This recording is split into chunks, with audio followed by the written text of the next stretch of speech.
You're listening to the Slow Ride Podcast.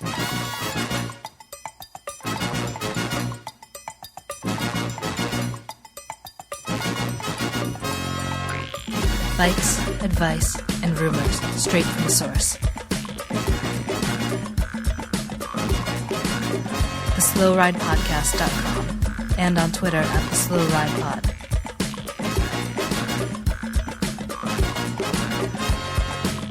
Enjoy the ride. Hello and welcome to the Slow Ride Podcast, a bike show about life, advice, and rumors straight from the source. I'm Tim Hayes in Gainesville, Florida. I'm the little guy. I'm in Minneapolis. And I'm Spencer. I'm in Boston. How are you doing tonight, Tim? I'm doing great because we just got you got a little glow about you. You got a little sizzle. We just I think he looks more kind of like I got nothing. I just wanted to cut him off. We just got off the we just got off the phone, the Skype with Erik Saunders, one of our collective favorite bike racers. Erik Saunders, ERok. And as you can tell from the T-shirt I'm wearing, I was very ready for this episode because longtime domestic pro. And he talks to us about his life and cycling and just a bunch of great stuff. So most of our listeners may not know who he is, but you're going to learn a lot of things, so you'll enjoy this one. Yeah, yes. The people listening, you can't tell right now, but Tim is that guy that goes to the band, to like his favorite band, and he wears the T-shirt and the hat. Rush. He's wearing the Rush shirt at the Rush concert. He's wearing the Rush shirt. He's got a Rush hat on. He's got like a Rush fanny pack on right now. He's that guy right now. He's got a Canadian flag, skin tight pants on. Little hanky in his pocket, Canadian flag. It's very terrible. Yeah. Anyway, Mm-hmm. we'll have that ERok interview coming up. Anything else you guys want to talk about? So we're going to get to that interview. I don't think there's really anything else to talk about. Right. Nothing Wasn't whatsoever. There a big major race let's just go to. There was something. Wasn't there something? There was Tro-Bro Leon. Yeah, Tro-Bro Leon, one of the coolest bike races in the world, was this past weekend. That was awesome. French guy won it. Yeah, from FDJ again. Well, did you see third place was our mystery Frenchman that was 17th at Paris-Roubaix? I did see that. From Confidus, of all teams. There's no N in there, I'm told, on Twitter. Little guy. Confidus?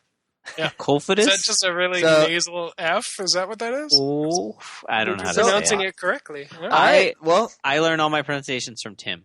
So there's nothing else to go, so that's pretty much it for the week. So throw it over to the. I feel like maybe just throw it in. You guys didn't Amstel Gold? Didn't that happen? Tim just hit play on that recording of the ERok. What happened to Amstel Gold? You just leave that race, and we're gonna talk soon. I know what happened at Amstel Gold. Oh, guys, I'm not recording anymore because every break got shut down. I'm not. How did our favorite American do? Dan Martin? Was he even in the race? Is Garmin even racing anymore? Because I haven't seen them in a race this whole season. I've been looking for the blue and I can't find them anywhere, so I don't think they're there. No, they changed their colors, but I still don't think they're there. I don't think they're racing. I know they changed the colors. I swear to God, I do. So, what happened to Amstel Gold, Spencer?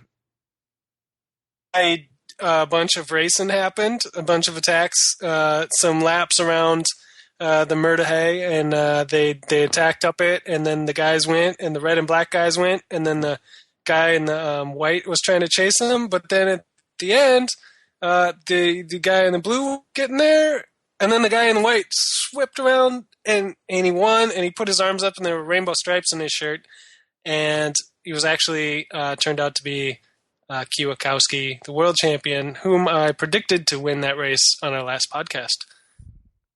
So I have a new strategy.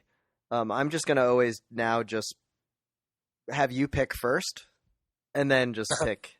So there you go. Well, I mean, if you keep picking Cunego to win this race, he didn't do that well. Neither did Sammy though. Did Cunego even finish? Yeah, he was like top 20 or something. Did he ever win the Amstel Gold? He has to have, right? I think he has, yeah. Okay. Well, We don't need to know facts. All right. Well, let's get right into Spencer, it. you nailed it. Well, let's throw out a Fleche Wallonne and let's throw out a Liege pick. I think. Well, we have some. We have to do a 16th place contest, shouldn't we? You guys feel like we should do one of these again? I think for Liege we should. We said we would. Yeah, we did say 16th we place. would. Let's do it. Well, let's first Tim's before we just do our too excited. 16th place. Who do you guys think for Fleche Wallonne? We got Fleche Wallonne coming up on Wednesday. It's got one hill. I don't even know what happens until they go up that hill the last time.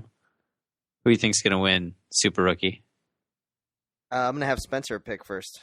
Oh yeah. Spencer, who do you think's going to win Fleche Wallonne? Well, here's what's going to happen. We're actually not going to pick Fleche Wallonne. We're gonna pick the women's Fleche Wallonne. I'm going to put you guys out on the limb here because I know you guys haven't done any research whatsoever. Rude. And, Because I will just have because- to admit right now that I don't know anything Yeah. about women's We racing. actually have a sponsor for our 16th place contest this week. All right. Sponsored by Barfly and Flat Black Coffee, which is located here in Boston. Wait, they're Barfly? gonna send somebody. Yeah. Barfly. Like I they have- make those things. Yeah, for my Garmin. Yeah, but they're gonna send our 16th place winners this week. The little Swift saddlebag things they call Barfly hoppers, and also a pound of coffee. So that's Nice. exciting. So we're gonna do two contests. We're gonna do the 16th place women's Fletch, and we're gonna do the Liege Bastogne Liege. So go ahead and maybe do some research here, and Oh, we'll man. come back with our picks. Oh, I'm in so much trouble. I'm ready. Are you? Yeah. Okay. What do you got? I'm gonna go with the Italian Bronzini of Wiggle Honda. You should have let me pick first. Okay, I'm That was gonna your have to pick? change things up. Yeah. Well, let's get your pick now, Spencer. Oh, shoot. Yeah, She well, was I a don't good have pick. one. Hang on. You go. You're gonna. Okay. Although I think she'll do a lot better than 16th. I'm just gonna pick Emma Johansson from Of course. Orca. Of course you are. All right, I'm gonna go also. I'm gonna go with a Wiggle Honda rider. I'm gonna go with Elisa Longo Borghini. Oh, that's a good pick. That's a good I pick. think I probably maybe pronounced that right. I'm thinking gonna set up a teammate for the win and then hopefully coast in 16th. Arms raised. All right. For the All team. right. Well, that's that. And then we'll move on to the Liege. What do you guys got for that? That's coming up this weekend. Ooh, 16th. I'm gonna think my boy Tim Wellens is gonna come in 16th. He made some nice moves in the M's. I'm going with the He's getting Frenchman. better, but I don't think he's in for the win yet. I think our favorite American's gonna win. So I'm gonna say Tim Wellens. Timmy. I'm going Yeah. with the Frenchman from movie star Jean Gadret. Because he's going to be up You there. can't pick Gadret. Neither of you is allowed to pick Gadret. I No. talked about him to you morons for like 5 years, and all I heard was you guys going, "Oh, why are you always picking Gadret? Well, I always think Gadret is good." I'm not allowing this. It's not allowed. Nope. You're not allowed to pick I'm doing- Gadret. Podcast He's already mine. 120 minutes. Gadret's mine. I'm doing John you're not allowed to Gadret. pick him. And the reason You're I'm not doing allowed to Sean Gadret is he's going to be leading Valverde up the Also, he's not final going to climb. finish 16th. He's going to DNF. Jean All right. Gadret of 16th. Who you got, Spencer? Fine. I am picking, much to little guy's chagrin, because apparently he thinks he's going to win this race. I'm picking our favorite American, Dan Martin, to finish in 16th place, which should You know, be, by my calculations, Garmin's best result of the year. I do want to say that it looks like Carlos Betancourt, the gummy bear, was The on the gummy start bear. list, and now he's scratched from the start list I'm looking at. Scratch gummy- the gummy bear. The gummy bear Well, has did you guys see he had a good race at Amstel? He's like top 30 or something. That's The pretty gummy- good for the gummy bear. the gummy bear's I don't back. remember the exact result, but he wasn't bad. He finished ahead of a lot of people. I bet it made him sick. All right, let's get to the interview. Nobody wants to hear from us anymore. All right. Talk to you later. Back to the studio. Back to the studio.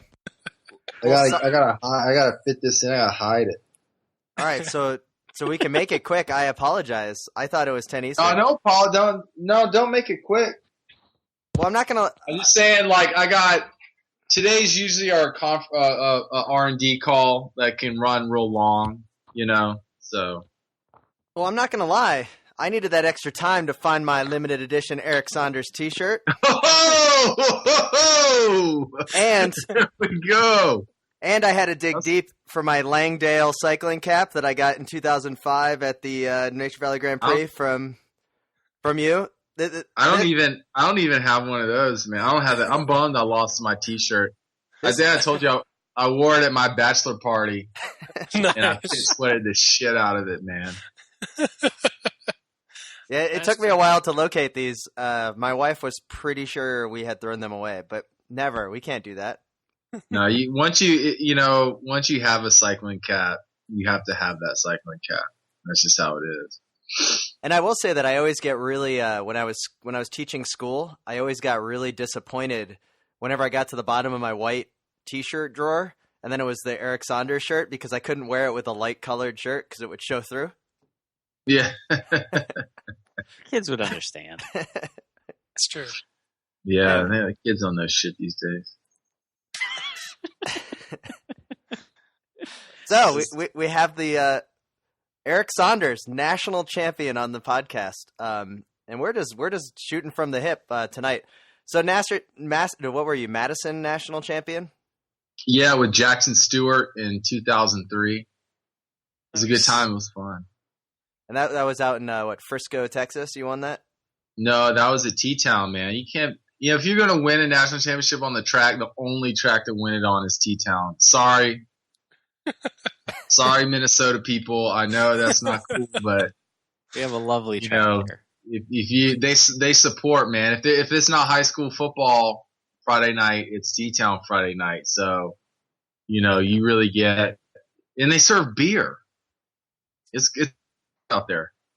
And you also see all kinds of road rage, the grabbing of handlebars, throwing people underneath the wheels. Great stuff. And that's why I had to stop going out there because it was just dumb, dude. And I'm gonna say it. I mean, like, we won that national championship because the better riders didn't want to race. Like, we did good and all, It was, I'm not gonna say we weren't on the level or whatever because they did try to take back the lap, but basically we got a lap and they waited too long to try to take it back because one group of dudes didn't want anyone from the other group of dudes to win. You know what I mean? And then the next year is the year all that shit popped off where they're like crashing each other and, fighting and all. And you could tell it was going to go there, the 2 years I was out there before. But I tell you, it was cool. And it was cool because, like, when I was a junior, I went out and watched, so what are people calling me, man? They're calling you. I went out and watched the race, and it was cool. And I thought, man, I want to do this, dude. And I finally did start racing Friday nights, and I finally did do something cool out there with Jackson, who I don't talk to anymore, by the way, which is really disappointing. I thought we could ride some races together in our cool jerseys, but that didn't really work out. So.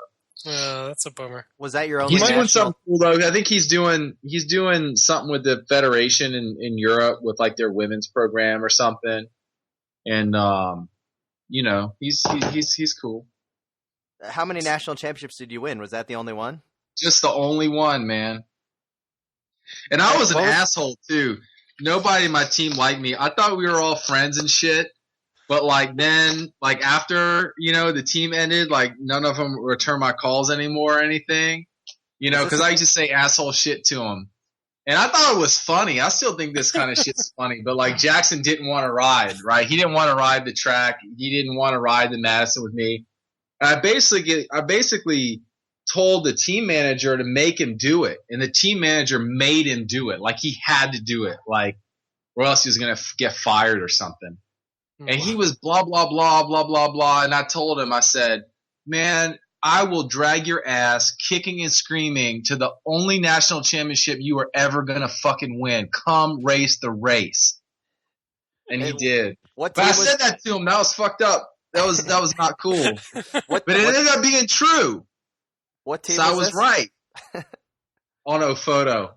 Ofoto? Yeah, oh, man. Ofoto Lombardy Sports, dude. That was fun, man.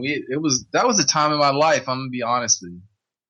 I have a story I can relate to that because actually, I was a bike messenger back at that time when Ofoto kind of was around, and we used to flip through the Velo News and stuff and kind of follow cycling. But I didn't race. I didn't have really any interest in spandex and that whole scene, But I read an article in Velo News about Ofoto. I don't know if it was an interview with you or just whatever it was, but you said something in the article that was like, man, being on a bike racing team's like being in a punk band. You just get in this van with these stinky dudes and you drive around all over the country and it's just like a party all the time. And I was like, I can relate to that. I've been in punk bands. And I was like, maybe bike racing is cool. Maybe I can put some spandex on. And here I am, 10 years later, still racing bikes. So that was a big inspirational thing, that article. It's interesting. But is that why you don't wash your kit? Was that the inspiration to never wash your kit? It's my punk rock roots, man. Like, okay, I thought it was just laziness. I got quarters for laundry machines all the time. Come on, I didn't know it's because you were it's down. Ramen noodles, so laundry. I think it was because of that article, Spencer, that you kind of turned us all onto the enigma of Erik Saunders. And then I think Bicycling Magazine ran a little, like one of those little dumb paragraph stories that we read. It was like, oh, for a cool website, check out ericsaunders.com. And then that was just like every day we got to read that was when when blogs weren't even blogs yet. Glorious stuff. So that's how Erik Saunders became the favorite professional bike racer of the Minneapolis Bike Messenger Association. It was glorious. You know what's funny? It's like I used to hang with the messengers in Richmond, Virginia. I was a messenger for 2 weeks. This dude, Jason Williams, had to step out, so I took his place, for 2 weeks, with his company, and it was a lot less bike riding than I thought it was going to be. It really is. It's a lot of crossword puzzles. We did a lot of hanging out, and we didn't do a lot of bike riding. But dude, like my whole approach to it in the whole scheme of things, especially by the time I was racing in the US, like, it was just that thing. I was more like a free ride mountain bike attitude racing in the road. And that definitely was not cool. It definitely wasn't the way you were supposed to do it. I was definitely not professional, and it definitely hurt me from having, a better career because I was perceived as someone who wasn't serious, and the website definitely people weren't into, and that was before really cycling news was just a list of results. YouTube wasn't really even a thing. I mean, it was a thing, but Google hadn't bought it yet, I don't think. But it definitely wasn't what it is now. You didn't have access to the races really, and if you are a fan of racing, the only way you got any info was riders' websites. And John Hamlin, who, Adam said less and less people every year know who I am, and like even less people, times 10 to the 100th know who John Hamlin is every year. But he's the dude that started the whole rider website thing, because he went off and we had this whole wrestling thing, and he had this, it was called the Super Fan Pages, and it was me and Mike Jones and like Matt Svatek and all these dudes, who ended up being kind of good, and we just had these stupid websites, and all the dudes that got on good teams, their teams made them shut the websites down. But no team I was ever on gave a shit if I had a website. Although I did have to take down some stories because they mentioned other people without permission and embarrassed people. And I feel bad about that. That wasn't cool. But the website thing, I mean, these days it doesn't make sense to anybody who's young following the sport. Why would that be important? But, back they put in Pro Cycling Magazine, go to my website, ericsaunders.com. It's awesome. And at that time, my banner was like my face with like a bad MS Paint Juggernaut helmet No. On top of it, it was fucked up. It wasn't right. And that's the only way you could see anything in cycling that was remotely cool. Well, that's and how I don't you know how much got has us. changed now because cycling certainly isn't a fun thing to go be a part of. So we do, yes. Selling And, it. yeah, thanks for selling the sport. But we do have a couple of things for you. First off, how much of you coming onto the Slow Ride podcast today has to do with Adam Meyerson saying you're no longer relevant? No part of it. No part of it. All right. No, Adam's cool. He was just teasing me. I don't even believe he actually said that though. Yeah, I don't think. Oh, so you didn't listen to the episode? I did. He actually said. He might have said that. Yeah, but not. That's slightly out of context. But yeah, he might have. Because then Tim said something about I was going to reclaim my relevance. Yeah, I'm not known for my my accuracy, so I apologize on that. So you did mention you used to race in Europe before you came over to the United States. Yeah, I did. It was like 19. Okay, like I was racing in juniors, and this was like 90, 91 on the mountain bike. And I can't climb, and I grew up in Richmond, Virginia, and the races are in the real mountains. And yeah, so I wasn't trying to do that. And then I started racing on the road, cause like Ned Overend and John Tomac and all those dudes did all their training on the road. I just liked riding my bike hard. I liked the feeling of pedaling hard. I liked how much it hurt and how much it felt good at the same time, and it ended up being where blah, blah, blah, you go up through the categories. And at 98, I was the second ranked amateur on the NRC.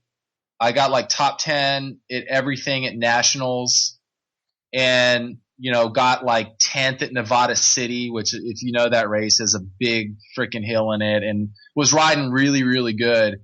And, Doug Knox, who was the president of Time USA, got me a spot on, the Vendée team, which is a big, French amateur team, which later became, Bonjour and Europe Car.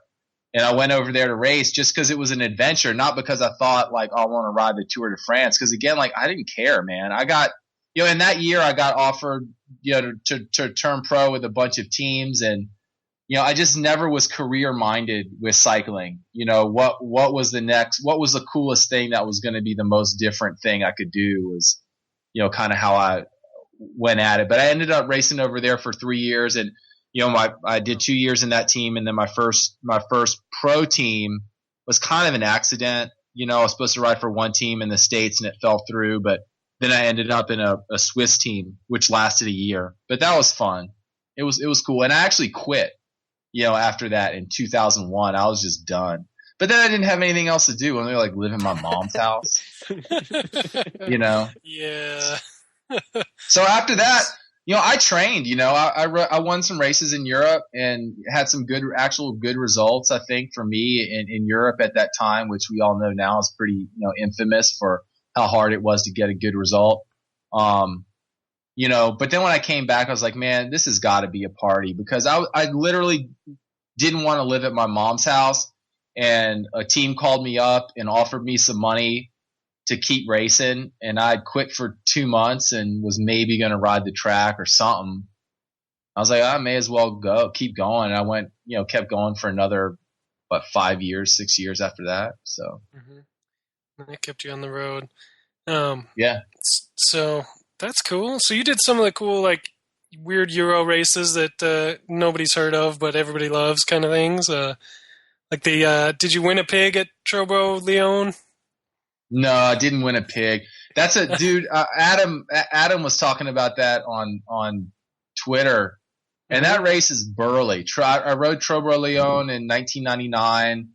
Our team was based not that far, and it was like a UCI. It might have been a 1.5 or something like that. And a few amateur teams got to ride because our team was a Division I amateur team. And, that was burly. And I was going good. I had 2 flats. And in Tro-Bro Leon, you hit the dirt, and I came back from a flat on the dirt. I was going.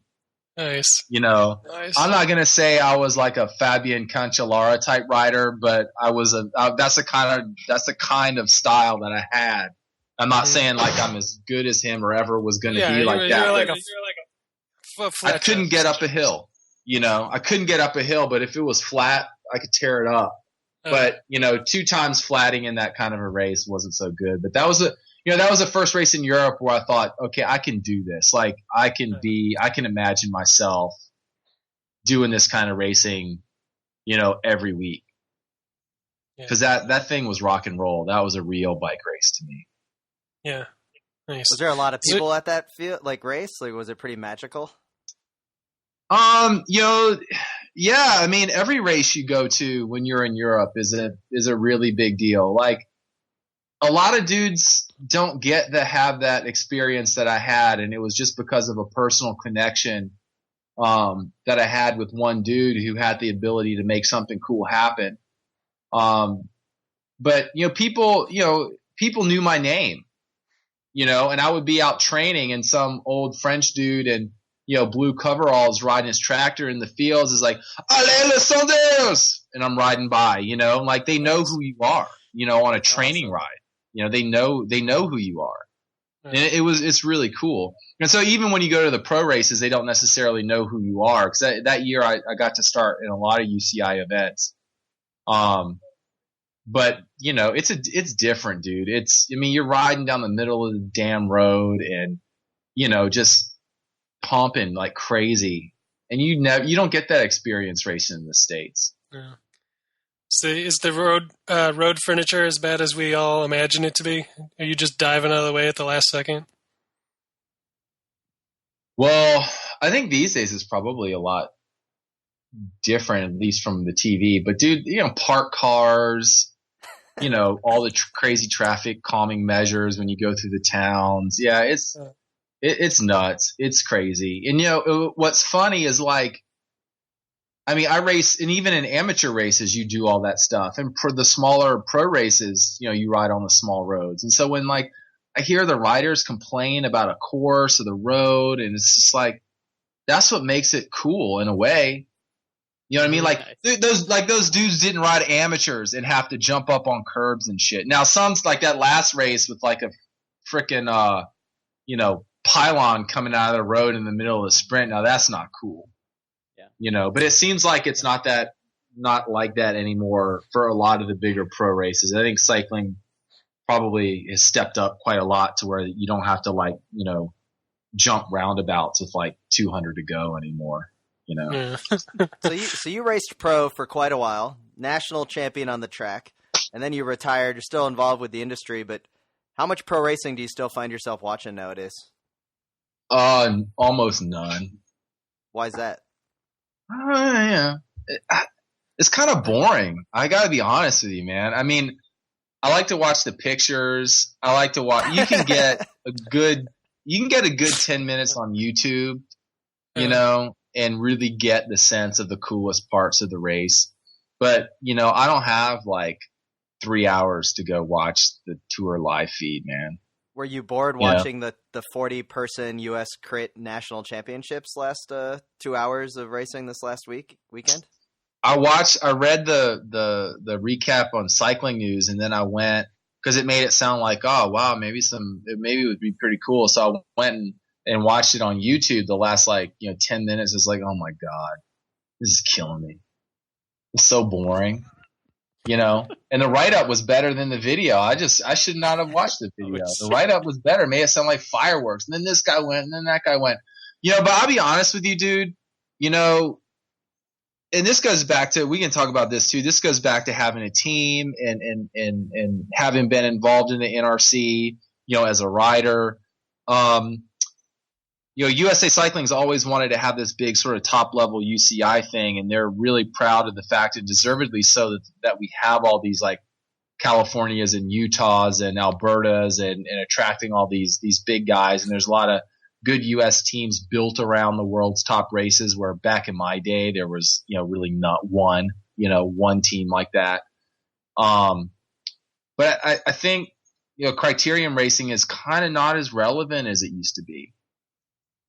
So it's a good opportunity, I think, if you're only going to have 40, like cyclocross, if you're going to only have 40 dudes in it, have a real 40 dudes in it and have small team sizes and have a tight course and just make it rip, But no one cares about crit racing, at a lot of levels. So it's kind of sad. Yeah, that course didn't seem to have the same flair as like a Downers Grove or something like that. It was kind of apparent, in the video. It was just boring. Mm. But wait, was it worse than Hopkins? Probably. It was a 4-corner rectangle. It looked like Was it had it? a little hill in it though. It's still boring. So what Yeah. could have? It's just the twist a little bit. So let's talk real quick about this crit thing. Come on, you were talking at Sea Otter about how this whole multi-level dimension of like pro cycling calendar, a national crit cycling calendar, and about how not every team was at the crit national championships, and how that wasn't very exciting to you. That's true. There were 40 guys in the race and 7 teams. The national crit champion wasn't even there. He was at Sea Otter, Daniel Holloway. Or no, he was the amateur dude. But, but I think like guys so I'll go way back, dude. And I'm not going to go super far back because I don't want to bore everybody. But, No, we do one knows that that. every week. Don't worry. but, at a point, USA Cycling and back in my day, things may have changed, but I really feel like they were super insular about a lot of things. And that was one problem. And another problem is they were really understaffed and not really able to fully integrate a lot of feedback. And then the third problem I think that they had is they had people who were willing to shoulder a lot of burden and help, but they didn't have the feeling or understanding that they could coordinate a lot of people at the grassroots level and let them to do the work that they were understaffed or undereducated about to make the scene better for the people actually in the scene. And one of those things that we could have done a long time ago is this is the time where like the NRC was kind of weird, and then they tried to do like this PCT thing or whatever they were trying to do with all the UCI races, and they called me up as like a team manager and asked me some feedback. And I've been talking to some dudes in the federation, even as a rider and as a team manager after that. And they were like, what do you think? And I was like, I'll tell you what I think. I think you guys need to have a crit scene where you license top amateur teams. And they have that now. And I told them they should do that. And this was like in 2008, maybe 2009. And they're like, oh, what else? I said, well, you need to have like an NRC East, West, and Central, because there's only 50 guys doing the NRC period, and it's expensive. And you have a whole nother tier of regional teams that are strong with good riders that have no reason to participate in this. There's like a whole nother level of money that's invested in the sport with no way to come up to the top. So you need to do an NRC East, West, Central, so that the small UCI teams and the regional powerhouse teams can come to one race series throughout the year, and then you develop your top level stuff on top of it. And they still don't do it right. I mean, just because I don't know why. I'm no longer a student of it really, but they still don't do stuff right. Did you? And that's why we went to USA Crits. Did you feel a lot of? No one remembers USA Crits. USA Crits are good. So, Erik, do you feel a lot of pride in knowing that basically your team that you created out of thin air, which was Cycle Safe, and then became Time Development, and then Mountain Khaki, and now Smart Stop has the national champion? Is there any sense of pride in that for you? Yeah, I mean, it was really cool, and we started the team, basically I'd quit, I'd stopped racing because I started having kids, and, my daughter was born the week before Redlands, and I was like, man, I'm done. I'm not going nowhere. I'm done with this, I'd slowly wound down. Like I didn't train. I think my training camp that year was the first day I rode 2 consecutive days in a row. Like, I stopped training. I stopped training after 2001. Like I would get excited if there were people watching. I would put in a 6-hour ride, but I didn't train. I was just living the life, dude. That's all it was. But yeah, so after that, I really felt like, the sport had given me so much, I really felt compelled to give back to it. And so I went to Jamie Bennett and John Hamlin was also involved at this time. I said, hey man, let's do a team. It's going to be an under 23 team. And, and we got a bunch of people excited about it. And we just sort of did it just cause we were in like Qdoba Grill one day and I said, dude, let's do it, man. Let's get it done. And then I said, I brought in Pat Raines, that year and it went and it was cool and it was tough, and eventually, for some other reasons, I stepped out of that too and it went on without me, but we had it set up in a way that was really good, and, the other dudes, well, Jamie's dream was always really to have a really big team and I was never really into it. So I wasn't the guy to take it to the smart stop level. I mean, I wasn't interested in that, Mm-hmm. But it felt cool last year when they had such a big season because I know that Jamie really wanted to have a year like that where it was legitimate, and they were undeniably, the top team. When it came to who was going to perform on the day, you could no longer not talk about that team. And I know that was really important to Jamie. And I know Pat felt really good about it. I know Adam felt great about it. And so it was cool to see that. I wouldn't say that I wasn't proud for me, but I knew what it meant to them. And it made me smile to see that they were finally successful in a way that they had dreamed of being. Nice. Does that make sense? No, totally. That makes sense. Does make sense, yeah. But I'm not proud of it. I didn't do anything, I was done with it by then. When I was doing the team, we sucked. No, we didn't suck. We won USA Crits, But the cool thing, what I'm most proud of when it comes to that thing is that, we had a bunch of dudes no one had heard of and got second and fourth at U23 National Road Race Championships. That to me was what it was about. It was like taking dudes that want to do it. I mean, those dudes wanted to do it so bad. It was like Jared Gruber and, Dave Guttenplan and, like Logan Loader was in the team and a bunch of dudes were in the team that just saw, we hired Soliday later. I mean, I did a good job hiring riders, I think, when it was my turn to hire the riders, but it was cool to be with a group of guys that really wanted to do it, that had this energy to them that was really unfocused and just be like, if you want to be a bike racer, this is what it is. This is how you have to be. This is how you have to think. And it wasn't about like the training program. It was all mental. The first 2 years of that team was mental.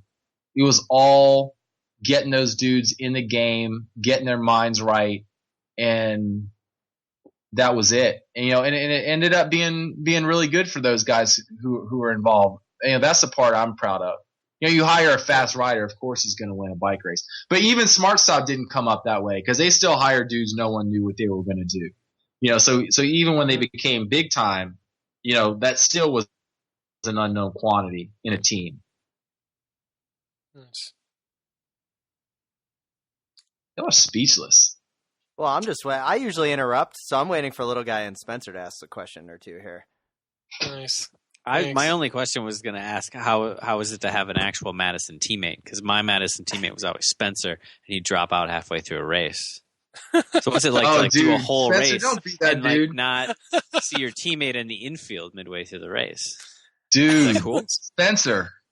What do you have to say for yourself? That's occasion. Why am I on blast right Any now? This is my crimes of 2005. Come on, get out of here. Yeah, probably 2006 too. It was like multiple years. You'd be like, I'll do it. Oh, never. That's mind. why he's a cyclocross rider now. 5 laps in. What I was going to say earlier was when Erik was talking about riding the Madison and he may be the first person I've ever heard in my life, maybe the only person ever on the history of the planet to like have seen a Madison be like, yeah, I want to do that.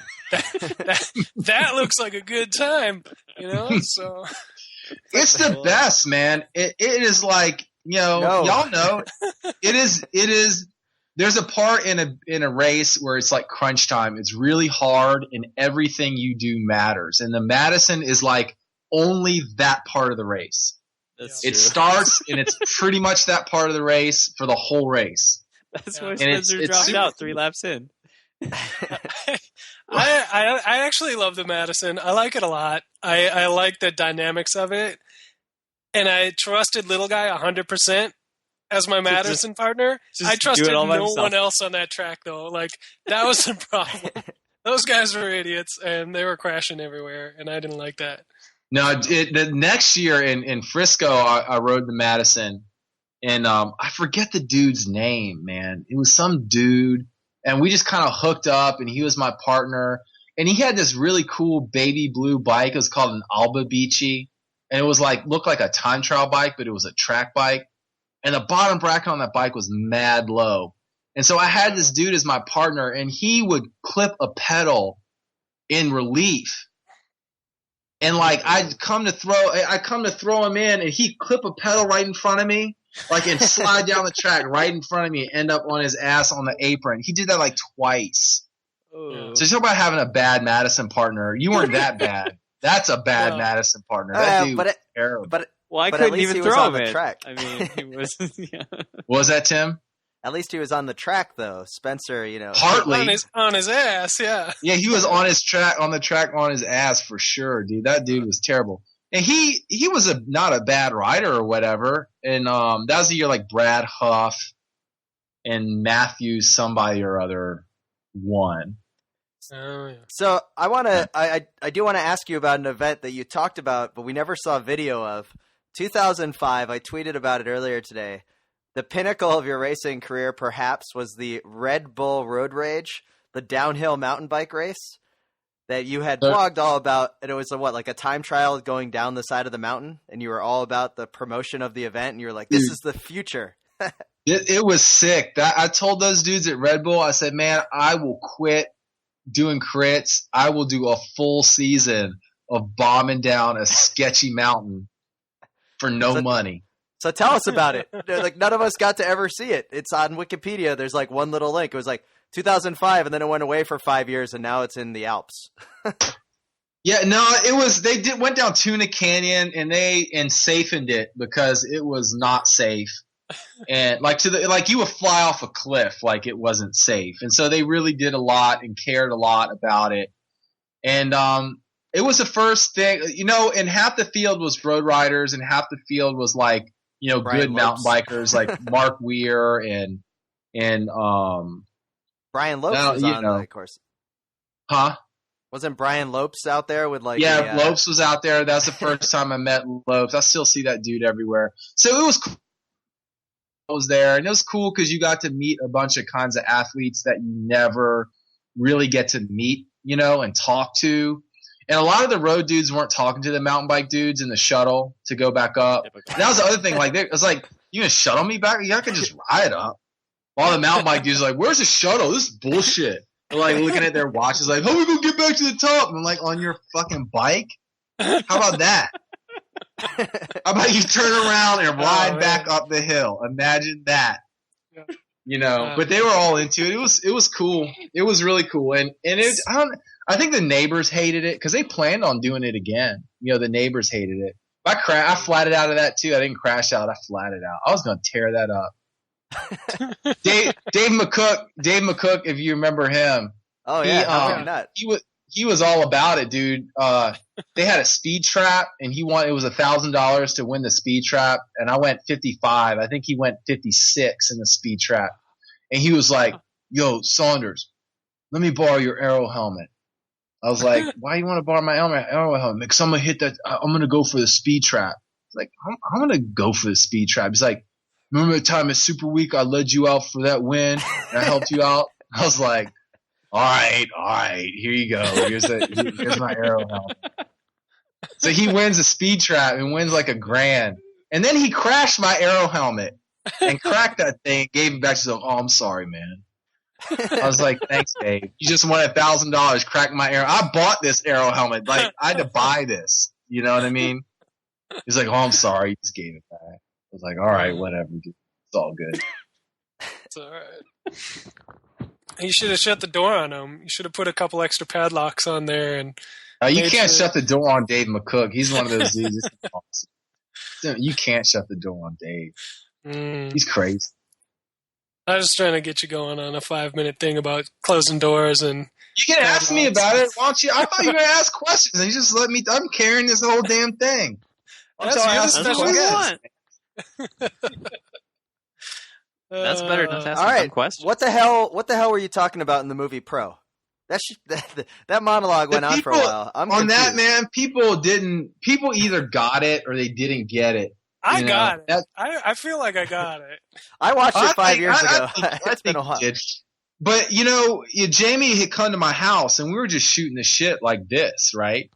And it was like it was like a moment of levity, and it would seem to me like a kind of a ridiculous way to explain, what is really honestly true in bike racing. And it ended up, I even forgot that I even said that to him. And then it ended up being this whole big part in the movie, but it's true. It's like if you are in a competitive environment, and this goes like to my job to this day in work. In the bike race, there's a series of opportunities that presents themselves to any individual rider. And a big part of the tactics of cycling, especially in a high level, not only is taking those opportunities for yourself, but it's also precluding others from having access to those opportunities. Mm-hmm. So, it's just as simple as like if you put your team in the front to lead out the sprint.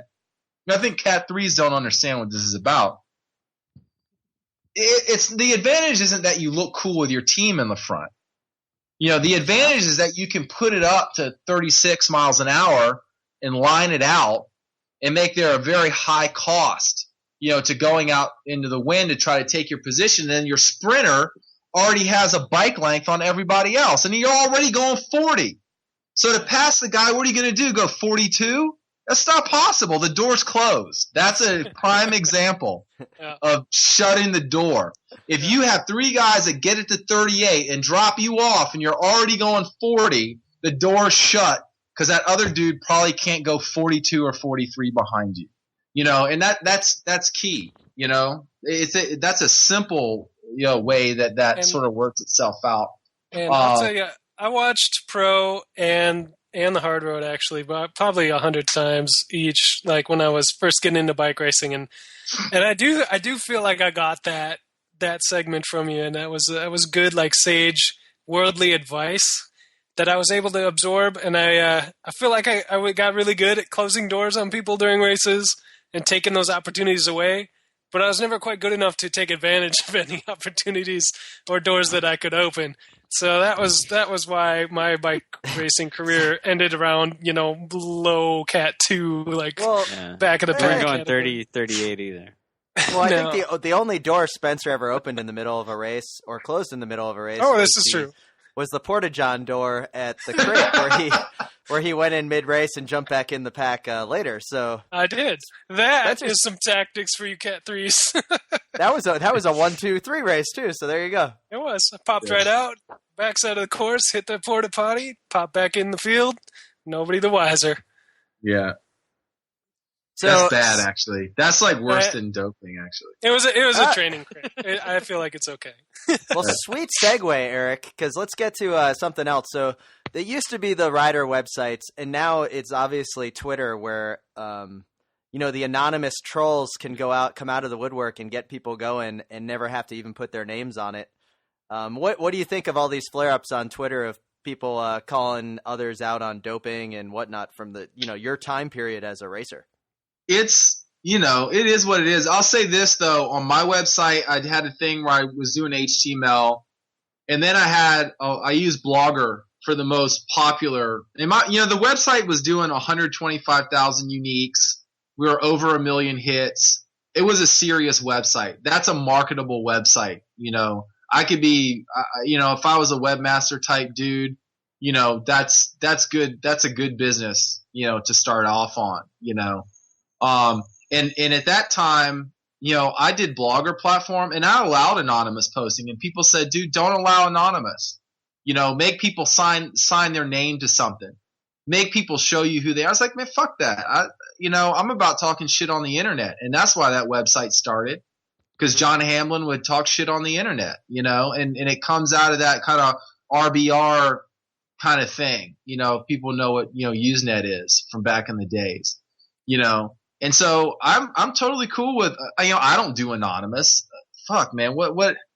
Who's going to take anything away from me, really? Like, what does it matter if people know if I said something stupid? So I don't get it. I won't do it myself. I don't have a problem with anonymous posting and people talking shit. If you can't handle it, don't go on Twitter.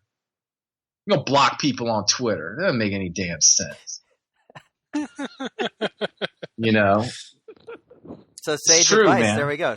Close the door and don't block people on Twitter. Don't get on Twitter if you can't handle it. So block them in the face. That's how I feel. But the thing is like in my day, when I was doing I say a lot of stuff about, doping all the time, just to random people on the street to ask me about it. Like back in those days, everyone knew dudes were doing stuff. And I will say the rumors are almost always true. This is from my time period. I think there's a change in that, especially because Twitter is so big, because there's so much anonymous shit.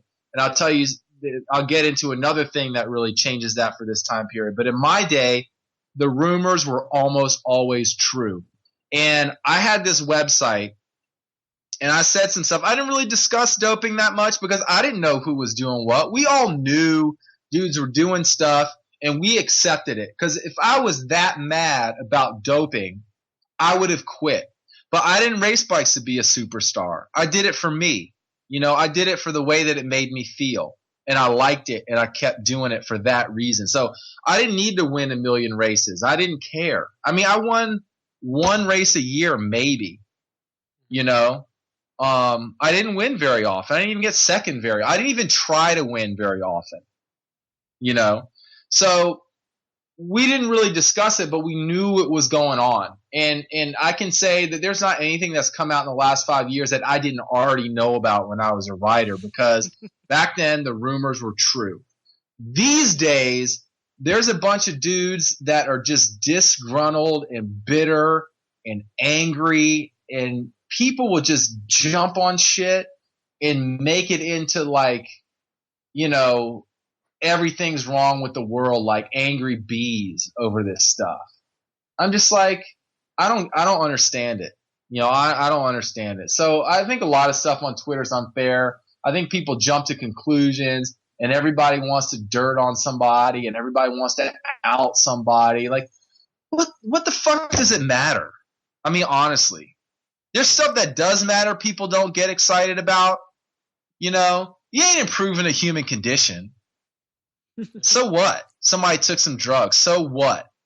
It's cheating. It's wrong, but to make a whole big Twitter thing about it, like, I don't get it. I don't understand it. So how do you feel about Navigators? I almost rode for Navigators, man. That was my dream team. I wanted to ride for Navigators so bad. I knew they were called the Nandragators. I didn't care. I liked their uniforms. They were fucking badass. I love those dudes. The year that I rode for the year after McGuire, I was in pretty advanced. No, the year after Ofoto that I rode for McGuire, I was feeling like it was like me or Bernard Van Olden that was going to go to Navigators. And at that time, like I had some super haters on my website, and I'm confident. I don't need, the whole thing about haters and shit. That's bullshit too. I could go off on that. Like, I love haters t-shirts and bullshit and, haters this and haters that. Like, just do your business. Who cares? So that's how I was. But then people would just hate so hard on my website. I don't care. It doesn't bother me in the least. But a little part of me was like, and I didn't train, right? So I'm going to race myself into shape. I'm going to get on a Division II team. Maybe I might train. If I got on Navigators, I'm going to train. If I get on Navigators, I'm going to show people what it looks like when I actually train to race my bike. But then I didn't get on Navigators, so that kit with that Colnago bike, I loved it. And if I ever get rich enough to have a boat, totally get Navigators insurance. I don't care. Oh, they'll probably insure a dinghy just to be a part of it. You're in Florida, you got water near you. But dude, I tell you what, like I liked the team. It was a cool team. They were all on drugs, but I could have existed in that environment. And I'm going to say something. I'll tell you this too, man. And when I had the team, I gave them the drug talk. But my thing wasn't stay off drugs, don't do drugs because it's cheating. And I told the kids that. I said, look, at some point in your life, if you stay in the sport long enough, you're going to have to make a choice of whether or not you're going to do this. Okay. And I'm not going to tell you what to decide. That's your decision. Is your decision that you're going to have to make. And the only advice I could give those dudes, and this is the only advice I ever really gave anybody when it came to this kind of stuff, is just you don't want to live a life where you've got something to hide. Don't set yourself up where you've got a major secret. So if you're chasing fame and you want to be a superstar and you take drugs, you cannot have that be known because look what happens. You know what I mean? And so I feel sorry for these dudes because they fucked up. I mean, they did a bad thing. But the reason that I didn't take drugs wasn't because I was morally against it or anything. It was just I didn't want to have that to hide. For me, it was about rocking out, and I didn't care enough to really go there early in my career, and I did a lot in Europe clean, and I think I was on the level legitimately. When I came back to the States, that's the time where I needed to decide, okay, was this going to be a career I did for money, or was this going to be a thing that I did to kill the time because it was fun and I didn't have shit else I could do, And I seriously looked at, if I was going to make this go, I knew, and I'd been away for 3 years. So the level had gone up quite a lot. And I knew that there was a lot of drug use, domestically, because back then, people and through the website, people told me stuff. I knew all kinds of shit. People would tell me stuff, just because they had no one else to tell. People told me all kinds of shit. So, I actually looked at it. What would it take? What kind of drugs would I have to do? And I just decided for all that, man, I'm not interested, man. Fucking EPO, I gotta have a doctor. I'm gonna die in my sleep. Fucking that shit from Mexico. You don't even know if it's EPO in the vial. Just craziness. And I thought, man, that's stupid. And that's why. And I didn't do it because I didn't want to have shit to hide. I live with my girlfriend, who's my wife now. And we got 2 kids and stuff, and she doesn't want to be a part of that shit. So I gotta hide that shit from my girlfriend. Gotta hide that shit from all my friends. Gotta hide that shit from all the people close to me. Gotta hide that shit from my teammates. Gotta hide that shit from the team. It's just too much. I want to race bikes. I don't want to fucking have a million secrets. And so that's the reason I didn't do drugs. It's mostly is I just didn't want to have all that to hide, man. It just gets you down. That's not cool. It's well put. Thank you. So, one of the first times we met, obviously we gave you, this is the highlight of the 3 of our, collective, friendship was when Erik Saunders came to the Nature Valley Grand Prix for the first time ever. And, it was the peak. And I remember the first stage was a riverfront time trial, and we didn't even tell you that we were going to be there. And we equally, we spread ourselves out equidistant on the out and back 5-mile course. And we had our walkie-talkies, so we knew you were coming. And it was like, oh, Saunders started. And then we'd ride next to you for 100 meters and be like, go, Erik Saunders. And then I remember, I think I was the first one, or maybe it was Spencer.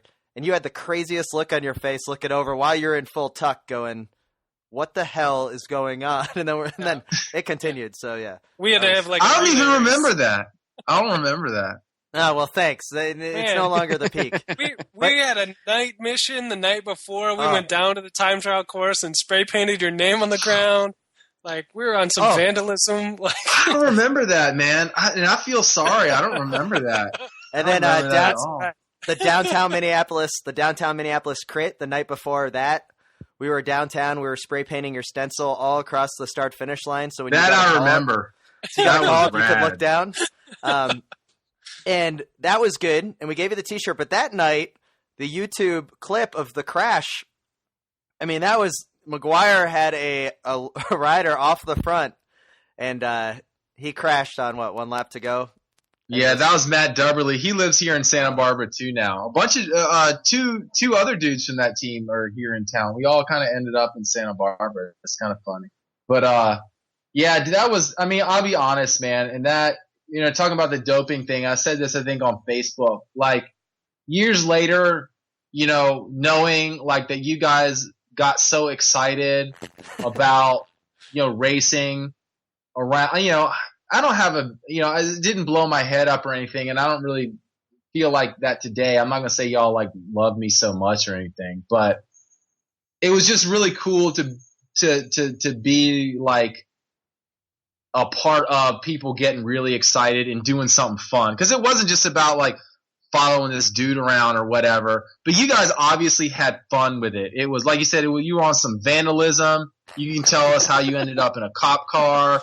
I mean, that was really cool. And at the start of that race, there's all like the super serious dudes, they're all like aggro, and there's fucking Erik Saunders painted on the goddamn road in the crit course. I'm just looking around like, awesome. Y'all are doing it wrong.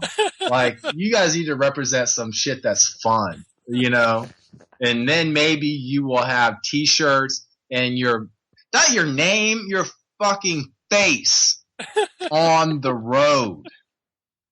So wake up. None of those Navigators guys had T-shirts.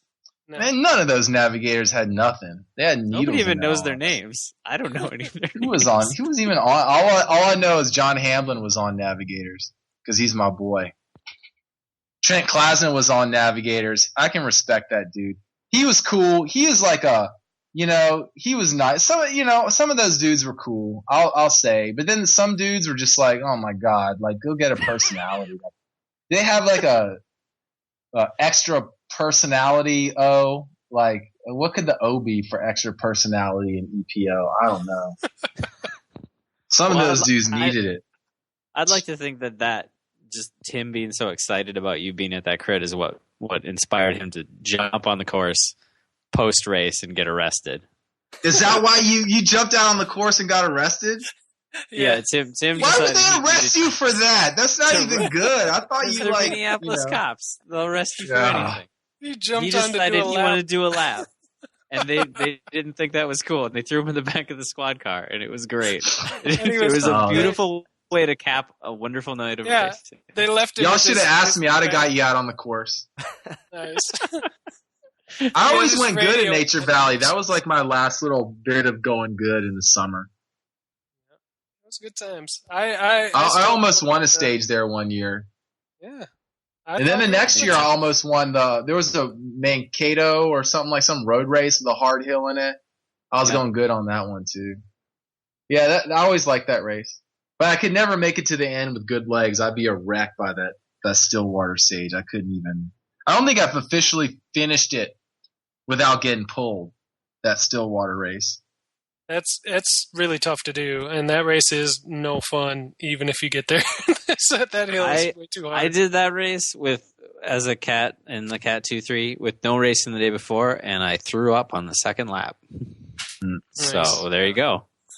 That's that's a couple more laps than I ever did. Yeah. Yeah, you're good, Tim. But I actually remember I was working for Time at the time, and the Time Factory guys were there, and Gruber got himself the most aggressive jersey somehow on probably on the Mankato stage. Yeah, that's right. And then he came into Stillwater with it, and I was hanging out with him at the van before the race started, and he was like, "Dude, what can I do to keep this jersey today? Like, what can I do?" And I was like, "You have to do the Super Rookie." And he was like, what are you talking about? How did Because he not know? The year before in the Cat 2-3 race, Super Rookie decided he couldn't finish that race. He was only going to last 2 laps, so he would go as hard as possible from the gun straight up the hill and just be the first guy, like way ahead of the pack. And he did that, and it was Tim's claim to fame for that year. And so I told Jared he needed to do that too, and he did it. He shot up the hill, and the announcers were like, "That's the most aggressive jersey off the front already. This is amazing." So he lasted about as long as Tim did. Should I talk to Erik then, Spencer, about the damage you did to the Saturn station wagon in the feed zone when you were supporting Time U23 development? Yeah. You should send the bill to him, I guess. Yeah. Thanks a lot for that, dude. Those dudes got money. They can do it. I don't even remember what team backed into your car, Tim. I think it was Successful Living. That was a great team. Oh no. There you go. I don't think they have any money. I think they're no, they don't. I don't know where those dudes are. So that's a fun. That's part of what was cool about that team. Like Jared Gruber was just like he could go out and burn up 800 kilojoules an hour on a ride. I'm not shitting you, but he could not do anything in a bike race.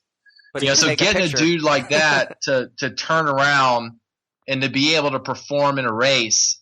In a big race like that too, to get a jersey in it, was really the coolest thing about having that team. And of course, for people that don't know, Jared Gruber is like super big time into photography, and he's like taking some of the best pictures of pro bike racing, Absolutely. that are out there being taken right now, and it's just cool to have been a part, of those guys, discovery of who they could be, really, is how I looked at it.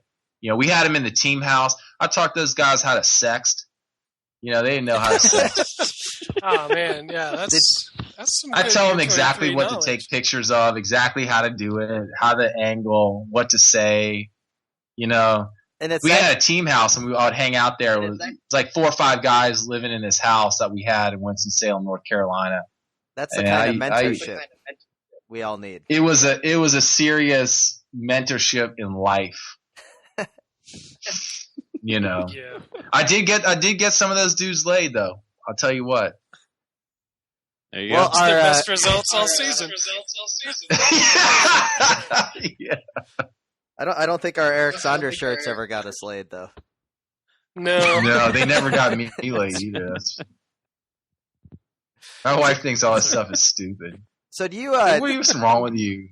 One of the, I think I passed this story along to you. Maybe it was Interbike last year, but one of the funnier moments was after the year we gave you our shirts.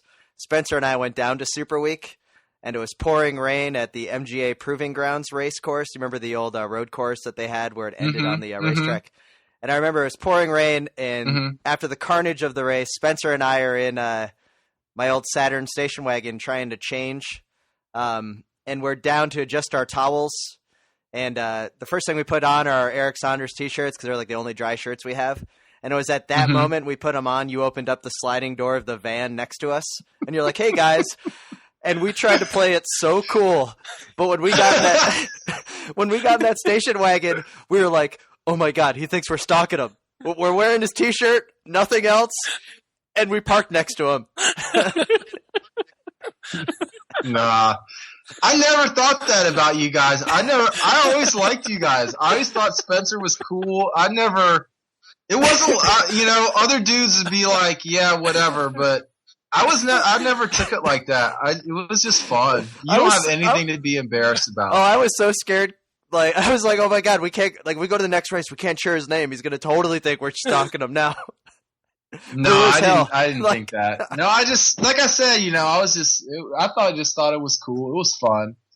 Because I was like a super fan of people. Like when I was racing in Europe, there was this dude, and his name was László Bodrogi. And he was from Hungary, and he ended up riding on Mapei and Credit Agricole. And I remember I beat him in a time trial once. I was so stoked. And I said, wow. And they said, oh, dude, Saunders, you got third. And I go, and who got first? Who got second? And I said, I got third? In front of Bodrogi? And I said it all loud because I was super excited. And he turns around and looks at me. And I was so fucking embarrassed, dude.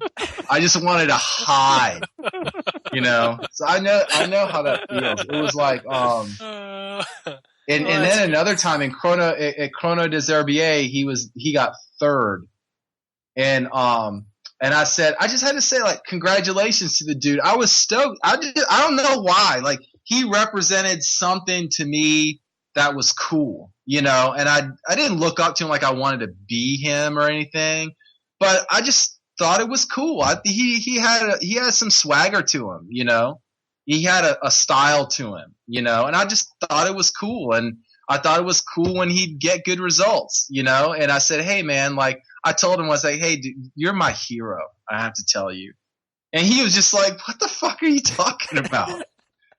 You know, and it wasn't like I didn't have like a crush on him or anything. It was nothing super weird, but and it wasn't even about him. It was about something else, you know. So I get it. So I didn't ever think the t-shirt thing was weird or anything like that. Yeah, because I know where you guys are coming from. Because I've been like that. I've been like that too. Hey, you know, Sarah, another dude. I used to really like Hank Vogels a lot. I like that dude. He was cool. I don't think he liked me that much though.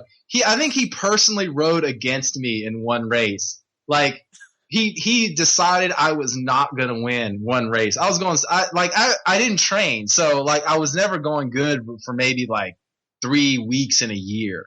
And I think I must have. I know we were like at Bose, and I said some fucked up shit to him. And I think from that moment he didn't like what I had said to him, and so he didn't like me, and so he personally rode against me in one race. But I still thought he was cool. I didn't care. I was like, that's cool, whatever. You must not want me to do good today, but you're still fucking my hero. So is he the reason why you weren't on Navigators? No, I don't know. I don't think it had. I think he was done by then. I think he was doing like on Toyota United or something. No, it wasn't nothing like that. But then he got like second in Ghent Wevelgem, and I went up to him and said, man, dude, I'm so proud of you. Like, so I would geek out on dudes like that. It was crazy. I went up to him. I was so proud of you, man. That's a great result. He probably thought you were trolling him on the internet. Like, no, great I job, said it man. to his face. I know, but in person. I was fully sincere. I just thought it was cool. You know, I didn't care if he was a Navigator or not. What the fuck do I care? I thought that was a cool team. That was the coolest team ever, man. Like, Darth Vader's cool. He was evil, but he's cool. The Emperor's cool. All right, so what were the couple rapid fire questions? Navigators or Toyota United? Which team did you like better to race against? Toyota United was dumb. It was cool and all, but they had their own bikes. And especially now that I'm in the business on the supplier, so they're trying to sell some aluminum, Toyota United bikes for like, you're going to buy them like on their website for like $5,000, and they were like selling uniforms, and they had these like girls in skin suits that like weren't even fit, at every race. It was just dumb. Navigator just got out there and just ripped your legs off. That's the way you do it. I mean, Toyota United won some races, and they were for the time like, the best team or whatever, but no, I wasn't too much Toyota United. Although I did call them up to see if I could get on that team. And the team director at that time was Harm Jansen, who did not fucking like me, and I did not like his ass either. I will tell you what. He knows I don't like him. I still see him. He's friendly and all. He might be cool, but as a rider, I didn't like that dude. He would like hook you, just like try to take you off the road. That dude, he was awful. Yeah. He's going to hear it too. Everyone's like, oh, Saunders don't like Harm Jansen. I was glad when he retired. I thought I'd never have to look at him again. But then he kept racing. And it's like, what'd you retire for? Well, I still got to look at you. So anyway. You got any more rapid fire questions there, Tim? Well, oh, man, we got to have more rapid fire questions. So, Ivan Stevic or Matt DeCanio? I like both of them. I like all the dudes you're not supposed to like, right? Ivan Stevic, we all know about that dude, but he was cool, and he came from Eastern Europe, and he looked like LA. He lived in Charlotte, North Carolina. He was always with those Toyota United girls. Every race I saw him at, he always had the Toyota United girls around his arms. Dude, he was baller, dude. He was. And he was a world champion. Yeah, he was the B world champion. B world champion. Yeah. What the fuck is that? The B world champion, man. Come on. He used to wear the jersey, but it was cool though, man. It was cool. Is B world champion better or worse than Masters world champion? Oh, it's better. No, there's nothing worse than a Masters world champion. Okay. So have you? But I like 10 Ivan listeners. Stevic, and I'll tell you what, Matt DeCanio is my homeboy because we're both from Virginia, and like I knew him when he was a junior, you know. And Matt, with his shit, he's admittedly crazy, you know. He'll tell you all about his episodes and stuff, but he was ahead of his time on this anti-doping stuff. Yeah, he was. And people thought he was crazy because he had a crazy way of saying stuff and doing stuff. But he said everything everybody racing knew. And people that paid attention to it were the people that weren't racing. And they thought he was crazy because they thought nobody was doing drugs, you know. And we found out everybody was doing drugs except for me and John Hamlin. Well, So, you know, it's one of those deals where he was ahead of his time, and he had this really cool thing he was trying to do. And he went at 30. He went back to France to race at 30. We used to read his website and your website. Both days were both. They were the only two websites worth reading. I'm not shitting back in those days. You know, so he was cool, and you know, he had this thing he wanted to do on stage 13 because there was stage 13 on Friday the 13th or something. And he wanted to do this thing called Doper's Hell, where they would have a block part of the road, and they would dress up and do this whole Doper's Hell thing and like taunt the riders and stuff. I told he should have fucking done that, but he wasn't the dude to get it organized, and he was ahead of his time. But that would have been the best thing you would have ever seen in the Tour de France. A lot fucking better than Bottle Boy. I love Dave Mayer, but man, you know, everybody was geeking out on Bottle Boy. We should have had Matt DeCanio doing Doper's Hell. That would have been the best. Sounds amazing. You know. So Downers, I like both of those dudes. That's a tie. Downers Grove. Going down your rapid fire, I have complete answers. Yeah. Downers Grove or U.S. Pro Championship in Philly. What race did you like better? Oof. I like Philly was better. I like Philly better because it was long. You know, in the first year I rode good, and that was one of my few regrets of my entire career is, you know, it was my first year back in the States from riding in Europe. I could ride those kinds of races. And I was going good. I barely made the selection over the wall. There was 12 guys in front, and I started the wall too far back. And I just missed that last selection.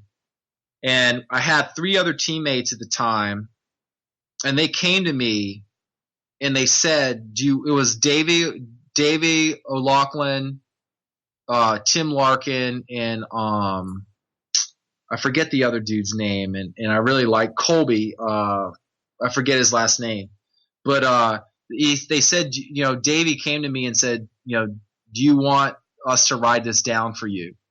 And I said, nah, forget about it. And that was fucked up, you know, and I remember that as a big regret because I had the legs and I got 18th on that day. And I could have done a much better result, you know, and I just remember that. So, you know, so like if you're in a leadership position, you know, and your dudes ask you what you want them to do for support, you know, I did the wrong thing for them too. You know, like they were there to do it. And I don't know if the 3 of those dudes could have ridden down that gap, but it was in sight and it was close and we should have tried and we didn't try. And I just remember that, you know, always, you know what I mean? Because, you know, I'm famous for doing dumb shit and accidentally being in a movie, you know, with riders who were 5 times better than I was. You know, I didn't have any business being in that movie. You know, but you know that 1 year at U.S. Pro Championships, I really feel like I could have done a much better result, you know, than what I got. I'm not going to say it was going to change my career or anything, but who knows? You know, you get on the podium in a race like that, and it does sort of change. You know, it could have flipped things into a more of a career mode, you know, for me. than just getting 18th. You know. Then you'd be a road racer and you couldn't enduro. Oh well, yeah, enduro is my new shit. Yeah, it is. See, you're gonna have to tell us what it is because we don't fucking know what it is. Yeah, what is enduro? You've done it. Well, we just read about it. Enduro is a mountain bike event that every one of you guys should pay attention to because it's awesome. And you basically have, you know, a bike that can go uphill and go downhill, and you're timed on the downhill sections. It's like WRC for mountain bikes. So if you like rally car racing, you know, you will love enduro. And it's something that's so cool because, you know, I got into mountain biking when I moved here because I like to ride my bike fast, and that's really what it was about. And I didn't have time to train to ride fast on the road, but if you point a mountain bike downhill, mountain bike's perfect. Yeah. You know, and then you can get better by practicing and gaining the skill. You know, and then at a point, you know, your limiter isn't your skill set. You know, it's your, you know, cardiovascular ability. You know, but the top guys are super fit, you know, can do well in pro XC races, and some of them do cross over and do XC. Like Jared Graves, you know, places well in Australian National Series XC racing, you know, and then goes and tears it up, you know, riding down the mountain. So it's super fun. I mean, if people are into mountain bikes, it's a awesome way to ride your bike really fucking fast, you know. That's why I'm into it. So I do it now. I help put on California Enduro Series, and I've been putting on Enduro races for like the past 3 years, just more as the same reason that I did the Time Factory team, just to like give something back to the riders who want to try bike racing. And, you know, the young guys who are into Enduro right now, they don't have a lot of opportunities. They don't have the same opportunities to make a living in the sport that I had, even as a Cat 2. And those guys deserve, you know, all of what I can bring to them, just as much as the road guys did back in 2008, 2009, 2010, you know, when I had the road team. So that's my thing. I'm into it now. But if you guys got mountain bikes, Tim, you can't do it because you're in Florida. So There's no elevation game. But, you know, hey Spencer, dude, you can go to Highland Mountain. It's not that far. You know, I know. I'll be out there this summer. I'll call you up. We'll go to Highland. We'll do it. I'm gonna do it. I've been. Everybody well, keeps man, talking about you're Enduro kind of like it's too because you're in Minneapolis there, but There's more elevation than Tim has. So I like to go fast, but I don't have any skill going downhill on a mountain bike. So this should be good. I can go back up the hill. Yeah, you'll build a skill. Yeah, that's what was fun for me. So like my first mountain bike I got like a 6-inch travel kind of enduro bike, and I didn't even know what it was back then. Just somebody says, get this bike, and and I heard like Tunnel Trails is cool trail, so I ride up, and I've got road shoes on and road pedals on this bike. And like, nice. Go Google Tunnel Trail. You know, right. It ain't nice. It's like pretty badass, like gnarly trail. And I ended up walking down 2 miles of trail. And that was like my first mountain bike ride since I was a junior on a fully rigid mountain bike, you know, in 1991 or 92. I'm sure that would be my experience, except I would walk the entire trail down. Yeah. Well, you know, it's cool because you can improve, you know, and it's fun to work on stuff and get better at it. And you know, I've really kind of dedicated myself to riding mountain bikes really fast. And, you know, I've gotten reasonably quick in a short amount of time for a 40-year-old dude. So yeah. I can ride it with the young kids. I can ride everything at Whistler and do all the jumps and, you know, do all that rad stuff. And I really enjoy it. So it's kept me on the bike because I certainly wouldn't be out the group ride trying to hammer, you know, and do a bunch of watts because I don't have time for that. It sounds like you're a better mountain biker than the three of us combined then, because none of us could ride anything at Whistler probably. Only because I've practiced. I didn't start out that way. You know, I still got a ways to go, but you start getting older and you start having to do other stuff and take care of your kids. Like 30 hours a week. Dudes at the mountain bike trails, do they call you a roadie still, or do they actually, Are they like, okay, you're legit? No, people in that world, they don't even know that I was a pro athlete. They don't even know that I race on the road. They know me as the dude that puts on the mountain bike races. Do you complain about not having a shuttle up to the top of the race now? That's the good thing about enduro is the dudes can ride up a hill. They don't complain about it. That's true.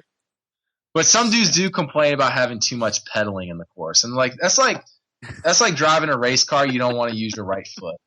What the fuck? That doesn't make any sense. Too much pedaling. Well, thanks for coming on the episode. This has been pretty awesome, and almost I would say we won't go so deep as saying a dream, but it was pretty awesome to hang out with you, the three of us, to talk to you and not be totally nervous the whole time. So thanks for coming on, Erik, and it was a great fun. No, that's cool. I'm sorry we didn't get to talk about anything really, though. This is already the longest episode ever. It's awesome. This is great. No, this is great. Yeah, we'll be fine. All right. Well, thanks a lot, Erik. We're just trying to entertain people while they're at work anyway, so they don't need much, Yeah. Well, I'm still at work. It's like 8:05. I gotta go. All right. Well, thanks for hitting me up. Thanks, Erik, and we'll talk to you soon. All right. Okay. Bye, guys. All right. Thanks. Nice. You guys on? Yeah. Yep. So let's record an intro. Yep. Just give me a second. We need to do something